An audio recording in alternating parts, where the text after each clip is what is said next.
வணக்கம். நம்ம இந்த வீடியோல காப்பியிங் கலெக்ஷன், அதாவது ஒரு லிஸ்ட்ட வந்து எப்படி காப்பி பண்றது, இன்னொரு லிஸ்ட்க்கு வந்து எப்படி காப்பி பண்றதுன்னு சொல்லிட்டு பார்க்கலாம். இப்ப என்கிட்ட லிஸ்ட் 1 சொல்லிட்டு 1, 2, 3, 4 அப்படின்னு சொல்லிட்டு வந்து என்கிட்ட இருக்கு. இப்போ இத நான் பிரிண்ட் பண்றேன். பிரிண்ட் பண்ணேன்னா,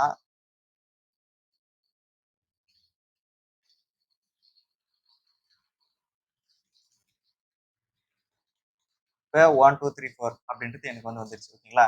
இப்போ இதையே நான் லிஸ்ட் 2 ஈக்குவல் டுன்னு சொல்லிட்டு போட்டு, நான் என்ன பண்றேன், லிஸ்ட் 1 குடுக்குறேன். லிஸ்ட் 1ல லிஸ்ட் 1 வந்துட்டு நான் லிஸ்ட் 2க்கு வந்து காப்பி பண்றேன்.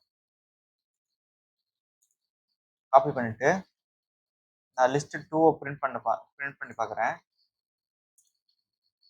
எனக்கு சேம் இதே மாரியே வந்து வருது. இப்போ வந்ததுக்கப்புறம் நான் என்ன பண்றேன், நான் லிஸ்ட் 2ல இருக்கிற 0 அதாவது 0ன்னா ஃபர்ஸ்ட் இருக்கிறத நான் வந்து என்ன பண்றேன், 10ன்னு மாத்துறேன். 10ன்னு மாத்திட்டு நான் அகைன் இது 2த்தையும் பிரிண்ட் பண்றேன். இப்ப எனக்கு என்ன நடக்கணும்னா, லிஸ்ட் 2ல இருக்கிற ஃபர்ஸ்ட் எலிமெண்ட்ட வந்து 10ன்னு மாத்தணும். ஆனா இப்ப எனக்கு என்ன நடக்குதுன்னு சொல்லி பாருங்க. பாருங்க. லிஸ்ட் 1ம் 10ன்னு மாறிடுச்சு. லிஸ்ட் 2வும் 10ன்னு மாறிடுச்சு. அதாவது ஃபர்ஸ்ட் எலிமெண்ட் வந்து 10 10ன்னு மாறிடுச்சு. இது ஏன் இப்படி ஆகுது அப்படின்னா, பாருங்க லிஸ்ட் 1, லிஸ்ட் 2 இப்படி இருக்குங்களா? இந்த லிஸ்ட் 1 அண்ட் லிஸ்ட் 2 2மே என்ன பண்ணும் அப்படின்னா, சிஸ்டமோட மெமரியில ஒரு அட்ரஸ் வந்து பாயிண்ட் பண்ணியிருக்கும். லிஸ்ட் 1 வந்து ஃபர்ஸ்ட் ஸ்டார்ட்டிங்ல வந்து ஒரு அட்ரஸ் வந்து பாயிண்ட் பண்ணியிருக்கும். இப்ப இந்த இடத்துல லிஸ்ட் 2 ஈக்குவல் டு லிஸ்ட் 1ன்னு கொடுத்ததுமே இது என்ன பண்ணும் அப்படின்னா, லிஸ்ட் 2வும் சேம் இதே பாயிண்ட் தான் பாயிண்ட் அவுட் பண்ணும். இப்போ 0னா இந்த பொசிஷன் ஓகேங்களா? இப்ப இந்த இடத்துல ஒரு வேல்யூ சேஞ்ச் ஆகுது அப்படின்னா, அது லிஸ்ட் 1 வந்து இந்த இடம் பாயிண்ட் அவுட் பண்ணிருக்கா, இங்கேயும் இது சேஞ்ச் ஆகும். இப்ப லிஸ்ட் 2வும் சேம் அதே இடத்துல தானே சேஞ்ச் ஆகுது. அப்ப இங்கேயும் இது சேஞ்ச் ஆகும். ஓகேங்களா?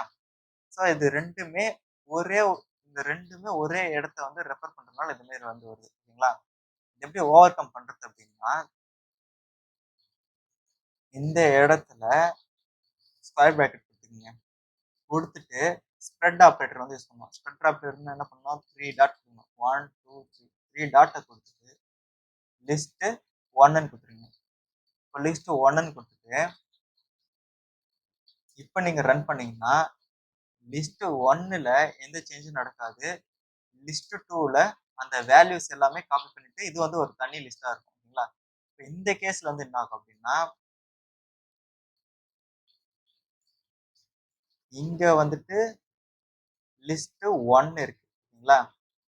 இந்த லிஸ்ட் 1 ஈக்குவல் டு இந்த ஸ்ப்ரெட் ஆப்பரேட்டர் யூஸ் பண்ண உடனே அதனுடைய வேல்யூஸ் எல்லாமே இங்க லிஸ்ட் 2ல ஒரு காப்பி வந்து பார்த்தா கிடைச்சிரும். ஓகேங்களா? இப்போ லிஸ்ட் 1ன்றது வந்து வேற, லிஸ்ட் 2ன்றது வேற. ஓகேங்களா? இந்த லிஸ்ட் 2ல சேஞ்ச் பண்ணோம் அப்படின்னா, லிஸ்ட் 1ல வந்து எந்த அஃபெக்டும் வந்து பண்ணாது. ஓகேங்களா? இது வந்து காப்பியிங் லிஸ்ட். இதுல இந்த ஷாலோ காப்பின்னு இருக்கு பாத்தீங்களா? அந்த ஷாலோ காப்பி தான் இது. ஓகேங்களா? அந்த ரெஃபரன்ஸ மட்டும் காப்பி பண்றது ஷாலோ காப்பி. டீப் காப்பின்றது இது. அத வந்து தனியா இன்னொரு லிஸ்ட்டா வச்சு, அத வந்து காப்பி பண்றது. இது மெமரில வந்து இன்னொரு இடத்துல இந்த எலிமெண்ட்ஸ் எல்லாமே ஸ்டோர் ஆகும். ஓகேங்களா? இது வந்து ஷாலோ காப்பி. இது வந்து டீப் காப்பி. ஓகேங்களா? இதுதான் ஒரு லிஸ்ட்ட வந்துட்டு காப்பி பண்ணக்கூடிய ஒரு ஒரு மெத்தட். ஓகே. Thank you.